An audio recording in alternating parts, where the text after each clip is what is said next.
Mbote Nabino, Batataba Mama Bandeko, Balandi MKB's officiel.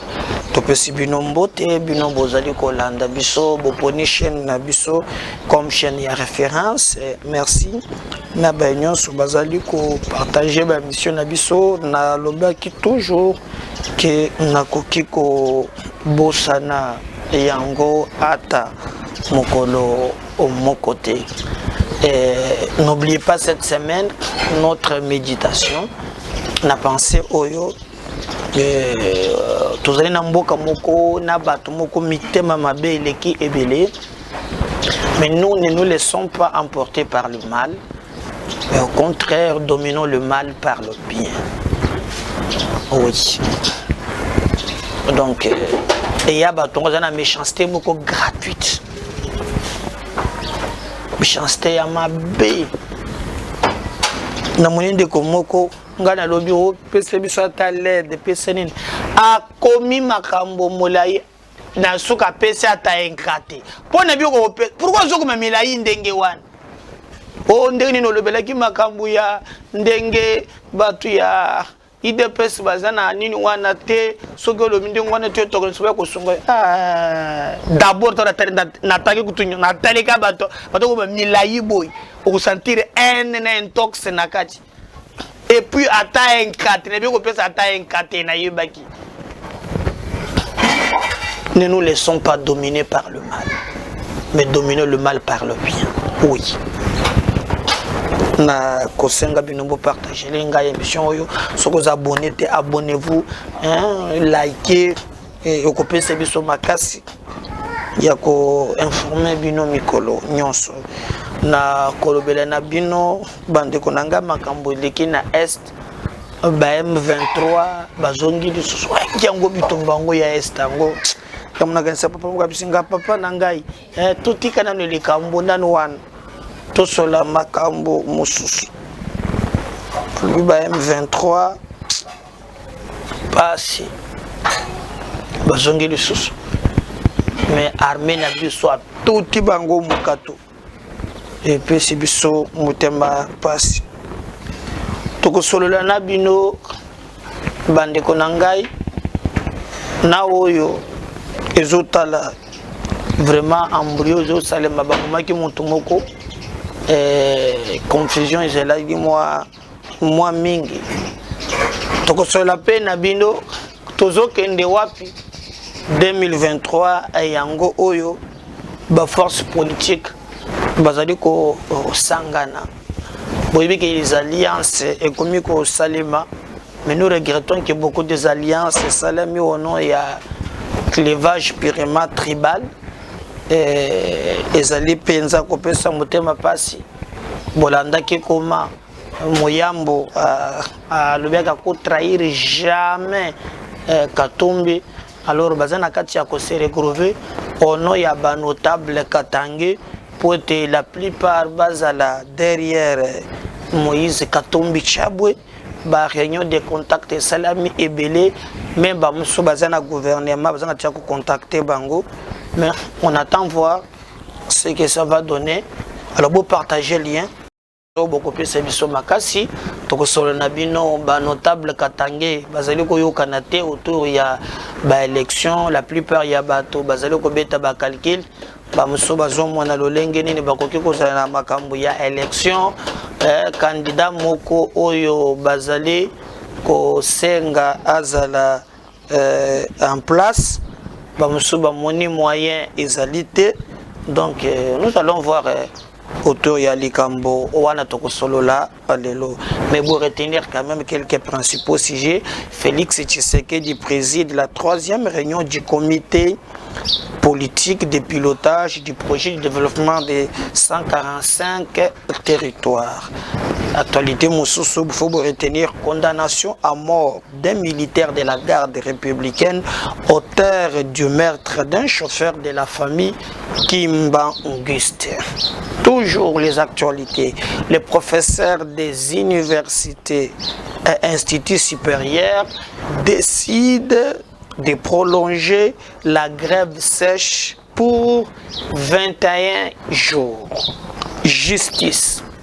Le greffier Gilles Ngoy a passé sa première nuit à Makala pour avoir notifié une sommation judiciaire à la requête des citoyens congolais de stopper le prélèvement du RAM. Énième demande de liberté provisoire de Ferdinand Kambere rejetée par le TGI Gombe. Prochaine audience fixée le 31 janvier. Le CALCC appelle Félix Tshisekedi à initier Ngoyi Mulunda. Voilà au moins quelques sujets pour développer, je crois, à peu près même 3 minutes na sujet moko pour boyeba comprendre yango très bien. Félix Tshisekedi a sali réunion politique, il y a pilotage pour la 3e fois à celle qui y a Liboso, il y a Mibale,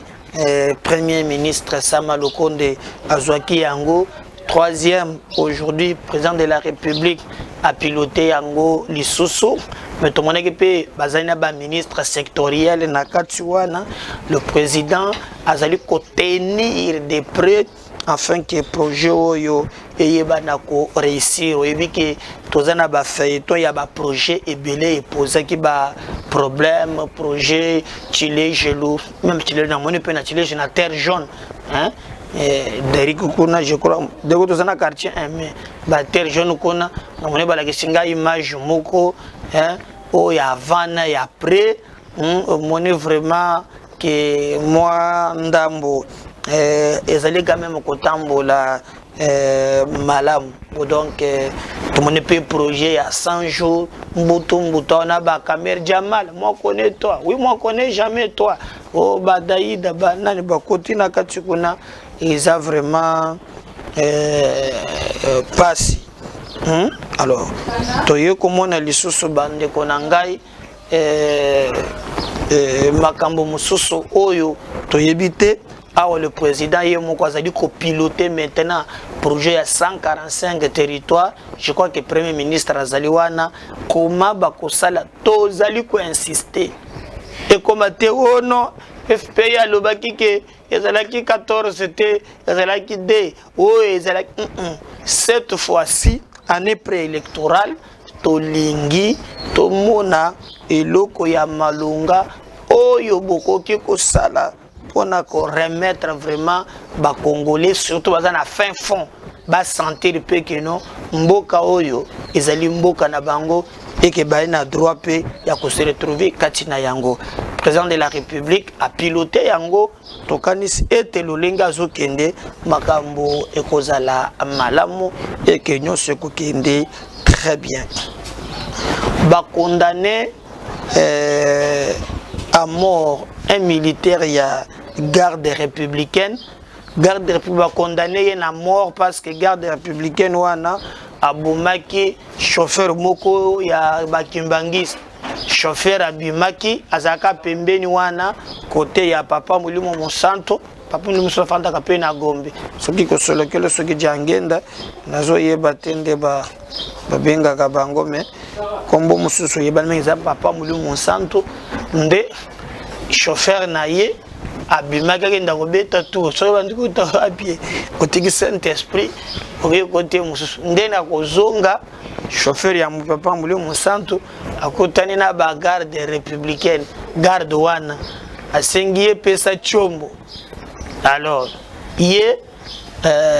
aboyi seconde information sur le bureau chauffeur ya papa mulimo Monsanto abimaki na mwana mwasi moko boy alors bazo tambola na ye ti omonoma kambu ya koteka Saint-Esprit zaka mabe na kozonga nde gère lobi pesa chombo ya zoboya pesa chombo azoboya pesa chombo azoboya garde républicaine afongoli bal comme na mboka oyo bomo ya mutu ezalaka so na tina te bapeta ye basasi na tolo chauffeur ya pa mulimo Monsanto akufa tomonaki koma bakimbangiste bayaki na bapapier babandi ko manifester nde lobby bayeba organiser audience kaka na bisika wana na boulevard Tchatchouane nde batie vraiment audience publique bayaki ni wana bayeko zoela chauffeur oyo azwaki vraiment etumbu ya monene oyo ebongi penza na ye liboso ya baninga na ye parce que nga comprendre kate ba soda na biso même ba policier talata oyo balobi ya kabundu wana même tango kabundu atindaki bino est-ce qu'un peu les ordres mal donnés botangi yango quand même na ba service militaire nyonso ya kosala te tobola ana mbeli lokola kaka soda azobi mananzela ngaza soda mona bine pembeni azolo ban papa mbongo ya kora attendez na 12h yo bofutaka yo na soka ya sa attendez na yo kinde ko bota mbongo api na 12h akokita na nzela joranga na zokuma na boulevard bande ko na ngai na monika ka policier atelemi je crois que vous na dondi yao atemi liboso na telemi simutoka na monika ka zo salanga boy vidéo toza na match ndenge nini après Nathalie moni abi Singapore ba terme moko na tournier na vite traité na salini ni infraction potoza ligne na biso to garder ban ceinture de sécurité na vignette na non kaka boy donc infraction na salaki po na zo ya liboso donc il faut demander aux hommes carrière. Est-ce que tu t'imagines un peu ndenge bato infraction nga kuya liboso faut demander aux hommes kasi. Heureusement que je ne pas céder na biloko wana. Mais ba condamné garde républicaine wana baninga la ye ba fanda ki wana. Il faut discipline et kotaka quand même na ba soda na biso. Ba komi ko exagérer. Au moment ba salaki na Olivier Mpunga. Yana lobaki ke moi makambo mususu. Nyon se bongi te mais il faut quand même biloko ba c'est l'exemple et tel satan moi moke. Tala oya Olivier wan. Na logo bazu ko banda na numéro 1. Mon pépé. Bazuye ba condamné, bazu ba condamné. A perpétuité. Et quand les sabato mososo keno, mundu ki soki ba pesi yo, eza ya koya na ngote oboma kabani e baboma ki mbangiste wana. Siko linge bongwana elongo ya garde républicaine ndenge ayaki ba mama wana o régime a chile gelou chile gelou chile gelou. Mais balobi kimbangiste wana ezape ya pamulimo musantu ya muke popa soki na mukoto soki na sayo soki ndengeni siko ya papa mulimo musantu ya munene ezawoza na nkamba nde ya sayo voilà donc siko ezali oyo soki ya nini wana nde batie kuna papa mulimo musantu ya je sais pas na maîtrise bango très bien te moi ya kofieza soki ya mukoto chauffeur naye po papa mulimo centre ya mukolo Simon asana nkamba ya fanda kana na à cause de la peur je sais pas en tout cas bino ndebo kusunga ngaye bino bande ko bo sambela ka kuna ndebo koyeba mais au moins paix à son âme to moni ba bimaki ba manifester ba telemi ba réclamer alors kimia na motema na ye et to sepeli nandenge jugement wana ezalaki randi alors ndeto lobaka toujours TV ezalaka radio te na le pas brûler moseto par rapport ndeba se présentaka au nom du Père et du Fils et du Saint-Esprit donc papa Kimbangu ndo au nom du Père et du Fils qui sont lequel du Père Jankenda Saint-Esprit donc bazana définition moko bapesa ka yango Donc nous devons respecter Papa Simon Makasi, beaucoup de respect. Na musalande asalaka ngande expliquer ya onde na sweli yango donc yondo ko sente sikoyo pambule musantu na ndenge ezalime tolanda nano procès ndengele kake ba condamné revient juste après. Qui tue par l'épée périt par l'épée, renseigne un passage biblique. En effet, le prévenu Franck Kodia, élément de la garde républicaine, jugé par le tribunal militaire de garnison de Kinshasa-Gombe en procédure de flagrance, a été reconnu coupable du meurtre de José Toutala, fidèle de l'église kimbanguiste, la nuit du samedi 22 janvier 2022. Au terme de 2 audiences tenues en chambre foraine sur le boulevard Tchachi dans la commune de la Gombe, ce soldat de 2e classe a écopé de la peine capitale. Le verdict du tribunal militaire de garnison de Kinshasa-Gombe, présidé par le major magistrat Freddy Eoumé, est tombé ce mardi 25 janvier 2022 à 21h. 10 endroits, statuant sur l'action publique, le tribunal dit établi, en fait comme endroit, les infractions d'abandon de poste, de garde et maître mises à charge du prévenu Kodia Kulu Frank, le déclare coupable. En conséquence, le condamne à la peine de mort pour meurtre, à 5 ans de servitude pénale principale pour abandon de poste de garde, faisant application de l'article 7 du Code pénal militaire, prononce l'unique peine la plus forte, celle de mort. Le frais à charge du Trésor ordonne la saisie de l'arme AK-72-73 plus 30 munitions et ordonne également la restitution de la dite arme à l'unité, à la garde républicaine. Une décision exemplaire qui servira de leçon à d'autres qui marcheront à l'encontre de la loi. Elle a plu à la partie civile qui n'avait demandé qu'un franc congolais en guise de dommages et intérêts pour le préjudice subi. Je crois que Wana Bolandi très bien, mais les lots Bande Konanga na Est, il se passe beaucoup de choses na Est. Alors MKB officiel, toujours na système ya koluka la bino information.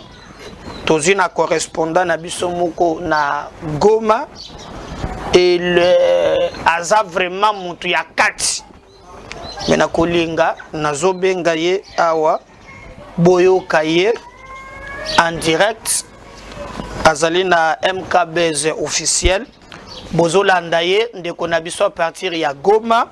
Donc il nous explique qu'est-ce qui se passe au juste. Nous apprenons lobby que nos M23 boyena boy. Alors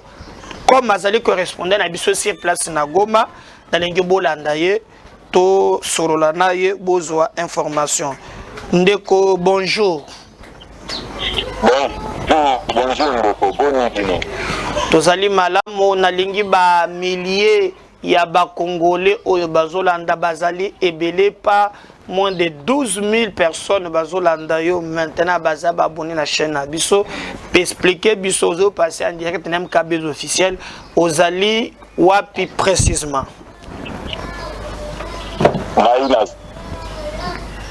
Bon, au moins comme c'est la télévision, n'a pas vraiment pu s'adresser n'a pas bien été place dans mais na province nini na Goma. Na Goma. Na province à Nord Kivu. Na Goma, place Naza sur place. Mais na sionaka na kendaka partout na kendaka babeni na kota babeni na kota ba Masisi na fuki na koma ba Kiwanja Bunaganda na koma Misisi wana ndo na tambola peu partout quoi. Alors, yo Zakuna, je suis en train d'expliquer quand même aux Congolais qu'est-ce qui se passe réellement dans l'Est de la République démocratique du Congo. Tala, ngana zo bisaba na mboka, botikaka kolandaka ba mirure, akoyoka yoka. Omoni problème awa ya Goma ya Est ya Goma awa. Et ça problème moko zali très difficile. Mais ce problème à Goma awa. Ata ba changer sans président lelo ko résoudre dans ça difficile pourquoi parce que bato baza na mafia baza ba mafia baza na bazo contribuer bazo participer na destruction ya Nord Kivu et ça premièrement ça non ba congolais bango moko d'origine et mélanger na bato mosusu baza ba pays voisins ou a circuler biso na ba étranger problème nous a boy omoni neti problème neti ya ville ya Goma so neti ba beti mutu masasi na ville ya Goma akufi vous comprendre ouais et ça problème de sécurité est tout bon mais ils a problème ils a causé na nini yo kabyo kanga bien omoni ba rebeli bazala kana ba bazana ba poli bazana ngoni susu na poli zanda o bazana bazamba kuna na ba fond ba rebeli wana basala kandoni omoni ba peuple na bango basala kuna bazala na zamba kuna bazala coopéraka na ba étranger ya ba pays voisins na ba étranger ya ba pays ya ba occidentaux na ba congolais mususu oyo baza na gouvernement na biso congolais na ba congolais mususu baza au pouvoir sur place awa na Nord Kivu basalaka ndenge nini soki bango baosalela bango baopération ya keno bafacilité bango mpo bango baganye baminere na baespace moko boye na bavillage wana ezalaka ndenge nini omoni sikoyo barebeli baza na zamba bazalaka na accès na banki te mpona okende kobomba bambongo na bango bazalaka na moyen ya kobomba bambongo na bango te basalaka boye yokanga bio bolandanga bio na basalaka boye bazwaka bambongo na bango atali kaka no meda kakolongo azalaka na ville nazwa mbongo na ngai napesa ye atiango na bafere mingi soki bato na mingi na Goma bakufi oyokaka sauve ezalaka baéchangere souvent baéchangere na baétudiant ezalaka boye sikoyo barebele wana kozwa mbongo na ye abombisi mpa ndeko na ye moko oswati camarade na ye moko camarade muyera na ye moko apesi mosher zwa mbongo oyo moke ayo comme ça obanda koutilize yango obanda koitourne yango mais à chaque fois soki naza na besoin ya mbongo na ngai opesanga mbongo na ngai directement so eyaka epose problème soki sikoyo bango bazwi na mbongo na bango bapesi par exemple échangere oswati apesi ndeko na ye moko oswati apesi ami na ye moko kamata mbongo obondelanga yango oswati tourne yango jour nga na oza nango besoin tosomba baarmement tosomba banini comme ça opesi yango directement facilement sikoyo omoni mbongo ntango ekomana na maboko ya moto ngo ekomaka sukali sikoyo omona moto ntango azwi mbongo abandi otourne nango mbongo ekomi ebele oswati azwi mbongo bato abandi osala nango bamanianga adefisi apesi avec intérêt asombi bamituka ntango mosusu akoki kotika activité wana ya échange asombi pale na ye abandi otonga abandi koenvie bato ngoka bato misusu bazovangi ndenge ezali ota komi koenvie bato sikoyo ntango azwa mbongo wana ekoti nani babenga ngoni ekoti faillite sikoyo omona kolo mbongo aozala na besoin mbongo na ye urgence apesa mbongo opesa ye mbongo na ye omoni rebele ya supportaka te azeya teke nopesa babiloko ya promesse te e bayokanaka donc bango ezali contrat te bango bayokaki no timba garde mbongo wana ere nyonso na ozala nango besoin opesaka yango sikoyo ntango ayo okutaki no moto wana utilize mbongo na ye abusivement to azwi mbongo na ye ali yango to azwi mbongo na ye yeki apesi bambongo avec intérêt baescroke ye ntango sikoyo badosololaka telefone azobonga moto wana naza na besoin mbongo na ngai aza besoin mbongo wana urgemment moto wana obanda ogere ntango abanda ogere omoni bango kuna basupporta te ye aza kuna na zamba bango baza na vie ntango amonaka no moto oyo abandi kogere na trop ou soit abandi korépondre mabe na telefone ou soit abandi kogere otindeli bato bazogere babe mwa ndenge wana mais apesa badele napesi odele fulane opesanga mbongo na soki mbongo na ngai eza te tobeba na mabe mais omonaka keno moto kuna na zamba aye moto boyoki kaka keno papapa babeti masasi na moto mpo opération esalamaka na motuka te na makolo te moto kaka omoni mpe bamoto yango ezalaka bamoto boxer mpo bamoto boxer wana nde eza bamoto ezalaka bamoto puissant bamoto ya ekote wana moto puissant oyo esalaka etambolaka kuna na bazamba na bangomba bani eza moto mo eza trepuse eza très rapide lokola range rover donc soki esali kaka opération wana pas directement balimwe bakei sikoyo bato wana baza na zamba baza na bato na bango oyo so oyokendaka na bamairie baza na bato na bango na bagouvernement baza na bato na bango na bawapi bazazala na bato na bango ayebikaka aye osala opération moko boye mais déjà avise mais moye sikoyo basala suivi balandela ye eza te mais okomona baboti moto masasi awawa a 10 metre basoda bazali mais moto et puis montant les à 2 personnes babeti moto masati papa talaka banzela goma non déjà ma bango boulot et ça banzela ni ça compte les a beaucoup ces à kabilaine na goma banzela moulaye ça te surtout dans ma quartier ça banzela beaucoup mais couche je puis ma banga au moins babeti moto dans l'espace à 10 mètres 15 mètres ba soda baza mais ba réaction et le côté on ça va dire le déjà comme c'est beaucoup de et ça que nous va signaler déjà pire dans moto ba ba ça l'opération ba bimi sans trace. Mais comment si koyo bâtir état de siège ça qu'on a boni sikoyo makambo nizoko ko batile le d'autre ko lobake même na gouvernement ya ba militaire ba complice baza kaka tala ngana ebishio omoni na mboka na biso omoni na armée okoki ko changer général mais changer administration qui pour changer l'administration on a dit parce qu'on devient là pour instruire ma soda ou assez basé dans terrain il faut changer au général pour que ça me tombe sur l'état-major général mais administrateur déjà kaka officier na colonel wana zalaga major wana zalaga wana ba major wana ba mafie ba colonel ba mafie ba capitaine ba mafie ba lieutenant ba mafie. Alors s'il faut proposer aux autres sur place Poteto Songa, président de la République, Bandeko Nyonso, yo vivre au quotidien Likambouana, aux allez précisément na Goma, Tokozwaka yo Mikolo Nyonso pour na ba éclaircissement, il y a ba quelques éléments. Alors, solution ni yo koki kopé ça, puisque Fongoli ba tout soutenir état de siège pour être récité zala, Bandeko na biso bazana kimia concrètement, s'il faut donner proposition, yo za sur place, ni nezo zanga en réalité pour être kimia et kota bisikawan.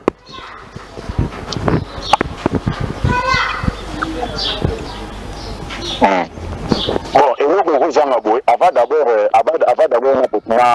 ma proposition, le problème est aboué. Mais là, quand on a partout au monde, Nazolo Bango, dans un intérêt et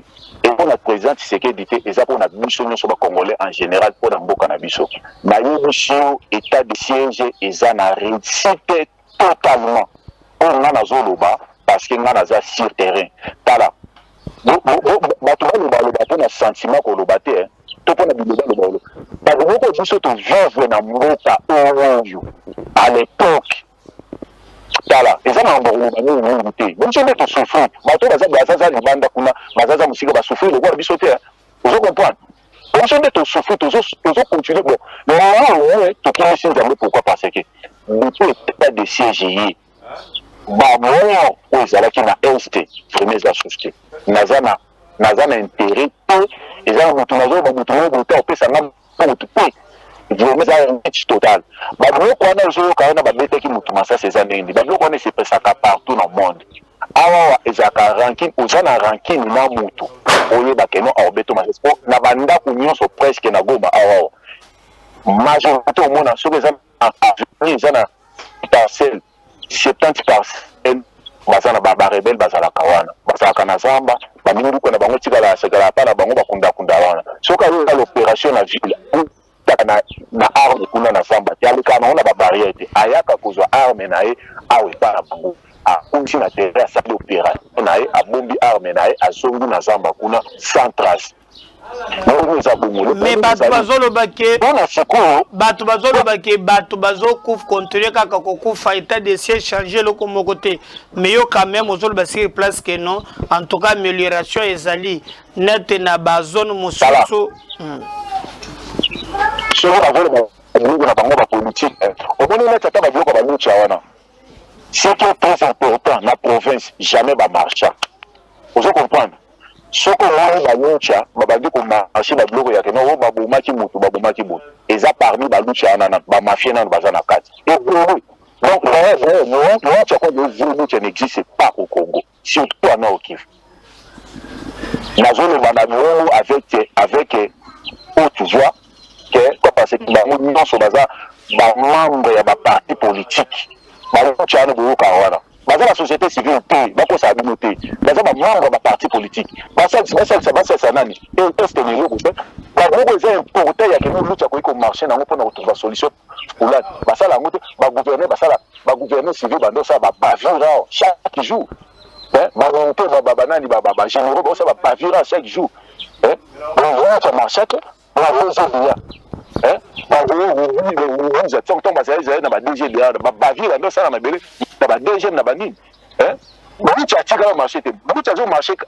ya marché aka na biloko moko boza intérêt moko boye bapousse ye bapesi ye mbongo endo marché nda marché eza mpe babuti oyo baomarché lelo tondo toyeba ye bango lelo ezaza babilongi mosusu télévision ezelaka ngonga na une minute ou bien une minute 30 secondes pour bandako bazolanda yo s'il faut synthétiser en termes de proposition na makambo nyonso ezoleka mpona likanisi na yo koki kozala ndenge nini likanisi na ngai ezali boye soki tozongi na systeme mobutu abandaki kosala ya kala ozo comprendre alongoli tous les militaires voleurs oyo bayebi déjà basosi nyonso ya koyiba na mboka oyo bapermite problème eza baolongola bango na armée te permutation kaka bazwi nano mpo nano soda malonga azalaka te le seul soda malonga mwa bie eza basoda bautaka kuna oyo botindela biso mais baoriginaire awa nano baza nao basoda te bango nyonso presque majoritairement baza barebele président asala système ya bapermutation soda baza barebele oyo yakuna wana majorité baza barebele eza soda oyo aza formé awa aza na goma aza te ezaka part basoda oyo botindelaka biso awa botobikende basoda bauta formation place fulani mpe baseretuvaki awa bagénéraux nyonso awa barégiment oyo baza awa baza formé mpe bacolonel nayebi ate ebele awa baza na roulage bazali na pp na génie partout na 34e région militaire awa na goma baza ebele oyo baza formé te bakotaki barécompensaki bango po azalaki na dwe na nani azamba kuna atiaki makelela bomai bato ebele akomi awa na ville barécompense bapesi bagrade président azwa bato wana nyonso arenvoye bango soki wapi atinda bango soki wapi okokomprendre bazwa bato asika batinda awa bon toso baochange général bachange ka général imo me batika administration eloko moko emarché eza te pourquoi parce que administration nde ezocoordonne na nani na bato oyo baza bato ase oyo baza libanda général apesaka ordre na administration na oyo alandi bango nde bacoordonne baoyo baza na CCR na libanda baoyo baza libanda majorité baza formé te présentement ebele na ekati na bango bainfiltré baétranger baza ebele tokoyoya na goma na relation yo talaka elongi ya moto akozala congolais talaka elongi ya moto talaka pasamele yo nozoyoka soda epinga naza a na goma nasali awa 17 ans soda atikala oyebaka lingala te swahili ya kobundana nango loyo alobaka kaka Kinyarwanda na Kiganda ayekola ngo wapi aobi soki no aza soda Congo ya RDC pesa siko bik wana siko eza lokola ndike lisasi ozo comprendre président a changé non basoda nyonso baza na est atinda bango alongo on veut changer pe dans le système ya keno gouverneur la province d'origine kaka nde mutawana sur place ya wana ndezo bomba mboka na biso bo changer pe na stratégie bo changer ba méthode et puis ça président changer méthode mboka na biso ko bonga déjà rythme auto to kenena auto ke déjà rythme ya ko bonga bato misusu état de sécurité bango mala lège ndozo ka ba makele na baotinga bato na nzela ba marche bani état de sécurité bato mala lège ndeko nanga na ko sabino te état de siège eza na réussite totale etiebile bato mal à l'aise baniki totale babongo ya vraiment bamingi ya bagénéré baredone place ezalaki eno bande kose retrouve mingi eza bouché malgré mingi etikali mpe mais ebele majorité eza déjà bouché bakoki kozala jamais à l'aise bamesana na bango na bato bakufa bango base retrouve bamesana bango makilo etanga bango balia bandako etongama awa otuna moto atonga ndako awa commerçant te nani politicien te otuni ozwi mbongo ata abimei na zamba na masisi kuna aya azotemisa ndako omona ndako ya 10 niveau ndako ya 5 niveau mais otali ndako omo obordila bon moto aza bo atanga te eloko te ndako ya 10 niveau commerce pe te azwi mbongo yango wapi c'est ça le problème. Merci. Pour ça le système a changer permettre bato nyonso ndeko na ngai. Merci en tout cas. Merci Bandeko nyonso ba yebake à chaque instant quand il y a l'actualité, il y a Goma toko banda ko benga yo bokomi bato misato boko banda ko fournir biso. Merci pour la disponibilité na sûr que ba téléspectateurs MK Bez officiel Balandio et Belé. Merci pour l'info. OK, merci. Merci. Surtout bandeko ya Goma yebisa bango ba s'abonner ba partager pe ba émission na biso. Voilà wana boyoki exclusivité ya MK Bez officiel. Pourquoi tobenga ki ndeko oyo? Parce que il y a un ça ne va pas bandeko nangai. Il y a un ça ne va pas. Toyoki lisusu kaka ndenge tokoza l'émission boye lobby eza lisusu ba defte et combien 23 soki na ba Rwandais mbokango kakizuba zoba. Je vous laisse suivre un peu, mais même na gouverneur militaire avantage à gouverneur militaire yango wana ye moko akiti na terrain na front botala ndenge mundu kelelaki barabeli bapakataki mbango tokokende ti wapi. On revient juste après pour la couchiter. Des forces armées de la République démocratique du Congo ce 26 janvier 2022 sur les collines de Nyesisi et Ngugo après une année avec leurs alliés du Rwanda qui ont tenté l'aventure depuis le 24 janvier 2022 à 23 h. Le lieutenant-général Constant Dimakongwa, chef des opérations et gouverneur du Nord Kivu, a supervisé personnellement des tirs à l'artillerie lourde pour déloger ceux qui convoitent les terres congolaises et privent la population de sa quiétude. Le 34 16e régiment, la garde républicaine, mais aussi les fantassins mis à l'œuvre ont montré leur détermination avec cette rébellion dont l'approvisionnement en armes et munitions reste une interrogation pour les citoyens congolais. Des centres d'inspection et des réconforts du gouverneur militaire sur la ligne de front, les civils ont eu l'assurance de ne pas être dépossédés de leurs terres malgré la peur qui les animait. Cette attaque des Rougari dans le territoire de Rutshuru vise à couper la route et occuper Rumangabo, un centre militaire en vue de monter les enchères du côté M23. La population est appelée à garder son calme et appuyer son armée pendant cette guerre. Voilà, je crois que Binomoko Bolande, comment le Lengenene, Makambo Oyo et les Kaki Ndenge Pesaka Bato Mutema Passi, mais on est derrière nos forces armées, Bitumbo Sengele Sela, pour tout ça péter à Kotonga Mboka Nabiso. Bato Nyos, Bazosima Ba Mafia Wana, pour na se retrouver Zambazuma Nabiso. Partagez les liens ou na ba groupe WhatsApp, partagez les liens Oyo, on a ba bisika nyonso Oyo Bino Bozali. Parce que si le Seigneur ne revenait pas, en tout cas, ngai na kozonga pour tout continuer. La bonne numéro sous. Bye.